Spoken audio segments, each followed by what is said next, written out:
Hey everyone, सभी लोग का स्वागत है एक ब्रांड न्यू एनीमे के अंदर। इस एनीमे का नाम है बर्ज़र्क ऑफ ग्लूटोनी। एक काफी कमाल की एनीमे है ये। तो अगर पसंद आती है तो जरूर से लाइक करना एंड चैनल को सब्सक्राइब करना। तो बिना टाइम वेस्ट करे चलिए एपिसोड 1 को शुरू करते हैं। एपिसोड 1 की शुरुआत में हम लोग काफी सारे पावरफुल गॉब्लिन्स को देखते हैं जो कि एक बंदे के ऊपर हमला कर देते हैं। लेकिन अब वो बंदा भी काफी ज्यादा पावरफुल होता है। वो एक एक करके सभी गॉब्लिन्स को अपनी तलवार से मार रहा होता है। वो काफी सारे गॉब्लिन्स को मारने के बाद भी कहते हैं मुझे और चाहिए, मेरी भूख अभी तक खत्म नहीं हुई है। और अब अगले सीन में हम लोग को एक घोड़ा गाड़ी चालक दिखाया जाता है जो कि अपनी गाड़ी को लेकर वहां से ले जा रहा होता है। लेकिन तभी अचानक से उसे काफी सारे गॉब्लिन्स देख लेते हैं और उसके ऊपर हमला करने के लिए आ जाते हैं। ये देखकर वो चालक काफी डर जाता है और अब वो मदद के लिए लोगों को बुलाने लगता है। और अब तभी अचानक से वहाँ पर वॉरियर्स आ जाते हैं जो कि उन गॉब्लिन्स के ऊपर हमला करके उस घोड़ा गाड़ी चालक को बचाने लगते हैं। हम लोग देखते हैं कि वहाँ पर वॉरियर्स का पूरा ग्रुप आ जाता है जो कि उन गॉब्लिन्स के ऊपर हमला करने लगता है। और अब इसी के साथ वो सारे गॉब्लिन्स को खत्म कर देते हैं। और अब अगले सीन में हम लोग को टाउन का सीन दिखाया जाता है जहाँ पर हम लोग हमारे मेन कैरेक्टर फेट को देखते हैं जो कि गेट कीपिंग कर रहा होता है। तभी अब वहाँ से वही वॉरियर्स जाने लगते हैं। वो एक दूसरे से बात कर रहे थे कि किस तरीके से उन लोगों ने गॉब्लिन्स को मारा।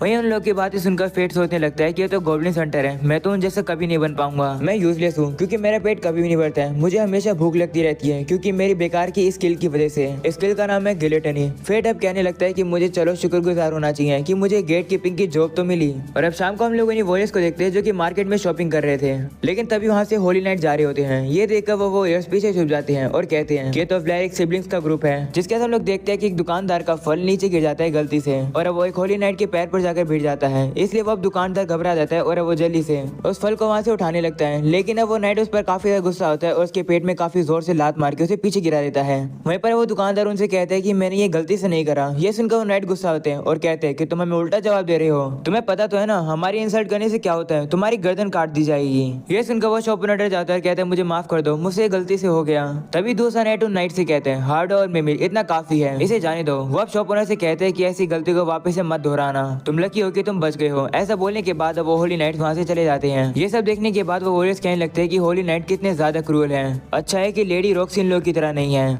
जिसके बाद हम लोग वापस से फेट को देखते हैं। उसकी शिफ्ट अब ओवर होने ही वाली है। वो अपनी भूख को कंट्रोल कर ही रहा है। तभी वहाँ पर वही होली नाइट्स आ जाते हैं जो कि उसे कहते हैं कि क्या तुमने हमारी जगह इस जॉब को प्रॉपर्ली पूरा कर दिया है। तो फेट उसे कहता है हाँ रफेल सर, मैंने कर दिया है। ये सुनने के बाद रफेल उसके सामने पैसे फेंक देता है और कहता है इन्हें उठाओ। तो फेट भी उन पैसों को उठाने लगता है। तभी हाड़ो वहाँ पर आता है और उसके हाथ पर पैर रख देता है और उसे कहता है माफ कर दो, तुम इतने गंदे हो कि मैं तुम्हें नोटिस नहीं किया। वो सभी लोग अब फेट की बेइज्जती करने लगते हैं और उसे काफी ज्यादा पीटने लगते हैं। वहीं फेट अब हम लोग को बताने लगता है कि इस दुनिया के अंदर गॉड ने सभी लोग को एक स्पेशल पावर दी है, उसे स्किल कहा जाता है और मुझे काफी बेकार की स्किल मिली है।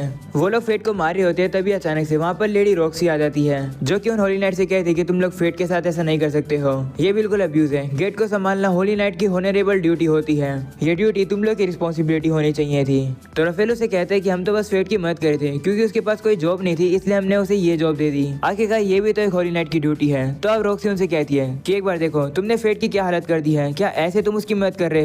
तो रफेल उसे कहते हैं हाँ ये हम लोग का तरीका है, अभी हम लोग यहाँ से जा रहे हैं। ऐसा बोलने के बाद अब वो तीनों वहाँ से चले जाते हैं। तभी रॉक्सी फेट के पास आती है और उसे कहती है कि क्या तुम ठीक हो। वो अपने हैंकी से फेट के सर को ढकने लगती है और उसे कहती है सीधे खड़े रहो, तुम्हारे यहाँ से खून निकल रहा है। वो उसके सारे खून को साफ कर देती है और अब इसलिए फेट उसका शुक्रिया करता है। तो रॉक्सी उनसे कहती है कोई बात नहीं, ये होली नाइट की ड्यूटी होती है, ना कि उन तीनों की तरह जिन्होंने तुम्हें इतना घायल कर दिया। अब ये ड्यूटी तुम मुझे दे सकते हो। तो फेट भी उसे वो ड्यूटी दे देता है और अब रॉक्सी उसे कहती है कि अगर ऐसा तुम्हारे साथ फिर से हो तो प्लीज मुझे जरूर बताना। तो फेट कहते हैं नहीं कोई बात नहीं, मुझे तो बस इन सब चीजों की आदत हो गई है, मुझे अब यहाँ से चलना चाहिए। ऐसा बोलकर फेट वहाँ से चला जाता है। और अब अगले सीन में हम लोग फेट को देखते हैं जो कि एक रेस्टोरेंट में आके खाना खा रहा होता है। वो याद करता है कि रॉक्सी ने उसे कहा था कि अगर उसके साथ फिर से ऐसा हो तो वो उसे जरूर बताए। लेकिन वो उसे नहीं बता सकता है क्योंकि उसे रफेल का डर लग रहा है। उसे नहीं पता कि अगर वो रॉक्सी को इन्वॉल्व करेगा तो रफेल उसके साथ क्या करेगा, इसलिए वो रॉक्सी को इन्वॉल्व नहीं करना चाहता है। वो अब खाना खा ही रहा होता है। तभी रेस्टोरेंट का ओनर वहाँ पर आता है और उसे कहते हैं तो उन लोगों ने आज फिर से तुम्हें पीटा, अगर ऐसे चलता रहा तो तुम्हारी हालत उस पिछले बंदे जैसी हो जाएगी।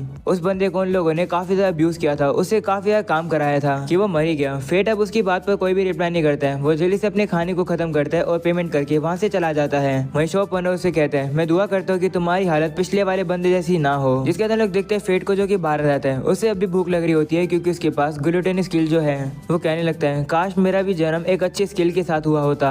मैं ये नहीं चाहता कि मुझे होली नाइट ही बना दिया जाए। मैं या तो एक वॉरियर बन सकता था या फिर एक मर्चेंट या फिर एक क्राफ्टमैन, लेकिन ये सब सोचने का अब क्या फायदा, चीजें तो अब चेंज हो ही नहीं सकती है, मैं एक लूजर ही रहूंगा। वो आगे चल ही रहा था। तभी सामने की तरफ उसे कुछ चोर दिखाई देते हैं ये देखकर वो सोचता है कि इसके बारे में जल्दी से उसे रॉक्सी को बताना होगा। वो भाग के रॉक्सी के पास जाता है और उसे चोरों के बारे में बता देता है। ये सुनने के बाद रॉक्सी उसे कहती है ठीक है, तुम गेट की ड्यूटी को संभालो, मैं जाकर उन चोरों को देखती हूँ। तो फेट कहता है ठीक है, अपना ख्याल रखना। जिस पर रॉक्सी उसे कहती है चिंता मत करो, मुझे अपनी स्किल्स पर पूरा भरोसा है। ऐसा बोलने के बाद अब रॉक्सी जल्दी से वहाँ से चली जाती है चोरों को पकड़ने के लिए। और अब थोड़ी देर तो फेट को लड़ने की आवाज आती रहती है, लेकिन तभी आवाज रुक जाती है। तब उसे लगने लगता है कि बैटल रुक गई है। तभी अचानक से एक चोर उसी रास्ते से बाहर आ रहा होता है, लेकिन वो घायल होता है। उसे देखकर फेट डर जाता है और वो वहाँ से भागने लगता है, लेकिन तभी वो वहीं रुक जाता है और कहता है कि लेडी रॉक्सी ने मुझे भरोसा करके ये जॉब दी है। अगर मैं यहाँ से भाग जाऊंगा तो उनके लिए प्रॉब्लम हो जाएगी। मैं इस चोर को यहाँ से नहीं जाने दे सकता हूँ। ऐसा बोलने के बाद अब फेट रेडी हो जाता है उस भाले को लेकर उस चोर से लड़ने के लिए।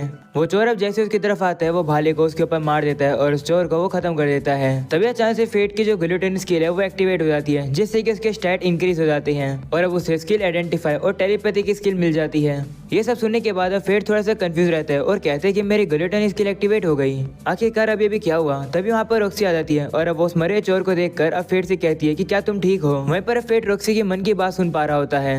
वो अपने मन में फेट की चिंता कर रही थी क्योंकि फेट की हालत थोड़ी खराब लग रही थी। फेट अब ये सुनकर सोचने लगता है कि आखिरकार मैं रॉक्सी की अंदर की आवाज कैसे सुन पा रहा हूँ। वह उसे कहता है कि मैं ठीक हूँ। ये सुनकर रॉक्सी वापस अपने मन में कहती है। सुनकर काफी रिलीफ फील हुआ। तो फेट वापस सोचने लगता है कि मैं रॉक्सी की मन की बात कैसे सुन पा रहा हूँ, जिसके रॉक्सी उसे कहती है कि मुझे इन सब के बारे में अपने सुपीरियर्स को रिपोर्ट देनी होगी। फेट अब नोटिस करता है कि रॉक्सी की मन की बात अब नहीं सुन पा रहा है, जिसके बाद वो रॉक्सी से कहता है कि इस चोर को और बाकी चोर को मारने की जितने भी क्रेडिट है वो आप अपने पास रख लेना, किसी को भी इसके बारे में मत बताना। अगर रफेल को पता चल गया तो मेरे लिए प्रॉब्लम हो जाएगी। साथ में सोचता है कि इस चीज में रॉक्सी भी इन्वॉल्व हो जाएगी, तो अच्छा ये रहेगा कि किसी को भी इसके बारे में ना पता चले। तो रॉक्सी उसे कहती है ठीक है मैं समझ गई, लेकिन तुम्हारे बिना मैं अपनी ड्यूटी पूरी नहीं कर पाती। इस शुक्रिया के तौर पर क्या तुम हार्ट फैमिली यानी मेरी फैमिली के लिए काम करना चाहोगे? तुम करना चाहोगे है ना? क्योंकि अगर तुम वेलेक्स को सर्व करते जाओगे तो तुम मारे जाओगे एक दिन।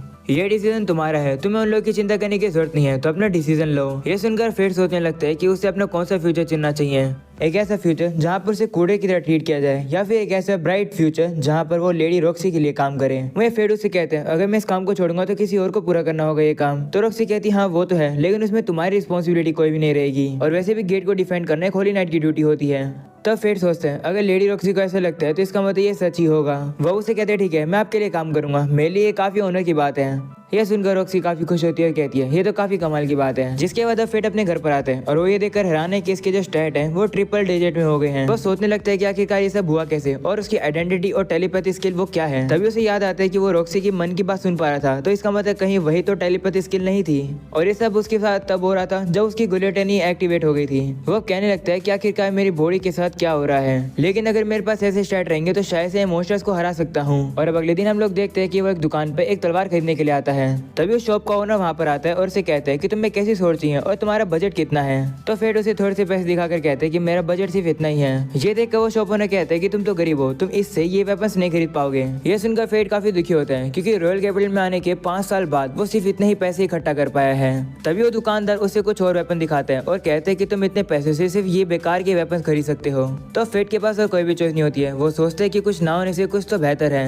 वो काफी सारी तलवार को बाहर निकालकर अब अपनी स्किल से देखने लगता है कि कौन सी तलवार अच्छी है। उसे पता चलता है कि यहाँ पर जितनी भी ज्यादातर तलवार हैं वो तो बेकार है, लेकिन तभी उसे काले कलर की तलवार दिखती है जो कि थोड़ी सी पुरानी लग रही होती है। उसे देखकर फेट कहते हैं कि ये तलवार तो बिल्कुल उसी की तरह है, इसे मेरी तरह कूड़े की तरह ट्रीट किया गया है। तभी अचानक से स्वॉर्ड में से आवाज आती है हेलो। ये देखकर फेट शॉक हो जाता है कि ये तलवार तो बात कर रही है। वह अपनी उसके ऊपर आइडेंटिफाई स्किल का यूज करता है। उसे पता चलता है कि इसका नाम ग्रीड है और ये एक 1 हैंडेड स्वॉर्ड है। तभी स्वॉर्ड उसे कहती है ग्लूटनी तुम मुझे खरीद लो, तुम्हारा काफी ज्यादा फायदा होगा। ये सुनकर फेट उसे कहते हैं कि तुम्हें मेरे स्किल के बारे में कैसे पता। तो ग्रीड उसे कहते हैं क्योंकि तुम्हारे और मेरे बीच में काफी कुछ कॉमन है। तो फेट भी थोड़ा सोचता है और वह तलवार को खरीद के वहाँ से चला जाता है। जिसके बाद हम लोग मिमिल को देखते हैं जो कि रफेल से कहती है कि क्या तुमने र्यूमर सुने कि रॉक्सी फेट को अपने अंडर में लेना चाहती है, वो भी बिना हमसे पूछे। चल हम लोग चलकर उसे कुछ सबक सिखाते हैं। तो रफेल कहते हैं नहीं रहने दो, हम लोग फेट की जगह और किसी को भी ले सकते हैं, हम लोग फालतू में ट्रबल क्यों ही ले। तो मिमिल उसे कहती है क्या तुम्हें याद नहीं है कि रॉक्सी हमारे काम करने के तरीके पर भी कंप्लेन कर रही थी। जिस पर रफेल कहते हैं कि हार्ट और वेलरिक फैमिली 5 ग्रेट फैमिली में से एक है जो कि किंगडम को सपोर्ट करते हैं। अब कंप्लेन करने का कोई भी पॉइंट नहीं है। रफेल अब खड़ा होता है और कहता है अब समय हो गया, मुझे मिलिट्री डिस्ट्रिक्ट में जाना है। ये सुनकर मिमी उससे कहती है तुम वापिस से जा रहे हो, आखिरकार तुम वहाँ पर क्या स्टडी करते हो? तो राफेल कहता है मैं वहाँ पर ये सीख रहा हूँ कि आखिरकार इमोर्टल कैसे बना जाता है। तो मिमी हंसने लगती है और कहती है इस तरीके से मजाक करना बंद करो। जिसके बाद अब राफेल वहाँ से चला जाता है। जिसके बाद हम लोग फेट को देखते हैं जो कि एक खुले से मैदान में आ जाता है अपनी तलवार को लेकर। तभी तलवार उसे बताती है कि वो लोग आ रहे हैं और तभी हम लोग देखते हैं कि गॉब्लिन उसके ऊपर हमला करता है। फेट भी डर जाता है और जल्दी से उसे मार देता है, जिसकी वजह से उसकी ग्लूटन स्किल एक्टिवेट हो जाती है और उसकी स्टैट इंक्रीज हो जाते हैं और उसे एक न्यू स्किल मिलती है जो कि होती है स्किल स्ट्रेंथ बूस्ट। तभी अचानक से वहाँ पर और भी काफी सारे गॉब्लिन्स आ जाते हैं। तो अब स्वॉर्ड यानी ग्रेट फेट को बताता है कि जब भी तुम्हें एक गॉब्लिन दिखे समझ जाना कि आसपास 100 और गॉब्लिन हैं।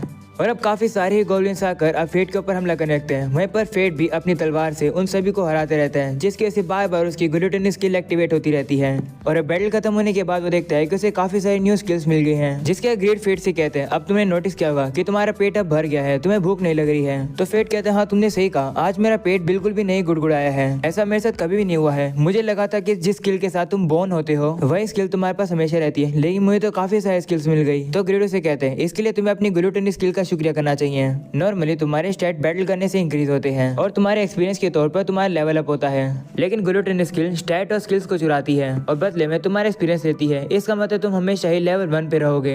ये सुनने के बाद फेटू से कहते हैं कि तुम्हें इन सब के बारे में कैसे पता? जिस पर ग्रेड कहता है कि क्योंकि हम दोनों की एक ही जैसी कंडीशन है। तभी हम लोग देखते हैं कि वहाँ पर काफी सारे वॉरियर्स आ रहे होते हैं। तो ग्रेड फेट से कहते हैं कि तुम्हारे ग्लूटन स्किल के बारे में लोगों को नहीं पता चलना चाहिए, क्योंकि ये एक ऐसी स्किल है जो कि डिवाइन लॉ को डिफाई करती है। ये सुनकर फेट शॉक होता है और सोचता है तो इसका मतलब बेहतर ये रहेगा कि मैं अकेले ही लड़ूं। जिस पर गेडो से कहते हैं लेकिन मैं तो तुम्हारे साथ हूँ, क्योंकि तुम मुझे वील्ड कर रहे हो, अब तुम अकेले नहीं हो, अब से तुम मेरे मास्टर हो।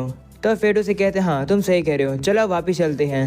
तो ग्रेडो से कहते हैं रुको, अभी सबसे पहले तुम्हें इन गॉब्लिन्स के ईयर्स को इकट्ठा कर लेना चाहिए, तुम्हें इनके पैसे मिल सकते हैं। तो फेट देखता है कि वहाँ तो काफी सारे गॉब्लिन्स होते हैं, उसे काफी सारा टाइम लग गया गॉब्लिन्स के ईयर्स को इकट्ठा करने में। जिसके बाद हम लोग देखते हैं शाम हो जाती है, वो गॉब्लिन्स के ईयर्स को बेच आता है। उसने कम से कम 38 गॉब्लिन्स के ईयर्स को बेचा है, जिसके बदले में उसे 3 सिल्वर और 8 ब्रॉन्ज कॉइन मिले हैं। फेट अब कहते हैं इतना काफी है आज के डिनर के लिए। तभी ग्रेडो से कहते हैं रुको जरा, तुम्हें सबसे पहले मेरी मेंटेनेंस करानी चाहिए, तुम्हें मुझे बिल्कुल अच्छे से ट्रीट करना होगा। तो फेट कहते हैं ठीक है वही कर लेंगे, लेकिन सबसे पहले मीट खाएंगे, क्योंकि मैंने 5 सालों से मीट नहीं खाया है। वो आगे चल रहा होता है तभी अचानक से एक बंदे से टकरा जाता है और नीचे गिर जाता है। उस बंदे के साथ एक छोटी बच्ची होती है जो कि फेट को टच कर देती है और वो अपने मन में कह रही होती है मेरी मदद करो। फेट ने टेलीपैथी के जरिए उस बच्ची की बात सुन ली, लेकिन तभी वो बंदा उस बच्ची को वहाँ से ले जाता है। जिसके बाद फेट उस बंदे की स्किल को चेक करने की कोशिश करता है, लेकिन वो उसे नहीं देख पाता है। तो ग्रेट फेट को बताता है कि तुम उसकी स्किल्स इसलिए देख पा रही हो क्योंकि उसने कौन सी स्किल का यूज कर रखा है, जिसकी वजह से कोई भी आइडेंटिफाई का यूज करके उसकी स्किल्स नहीं देख सकता है। वह फेट कहने लगता है हो सकता है कि ये उस बच्ची को किडनैप करके ले जा रहा होगा।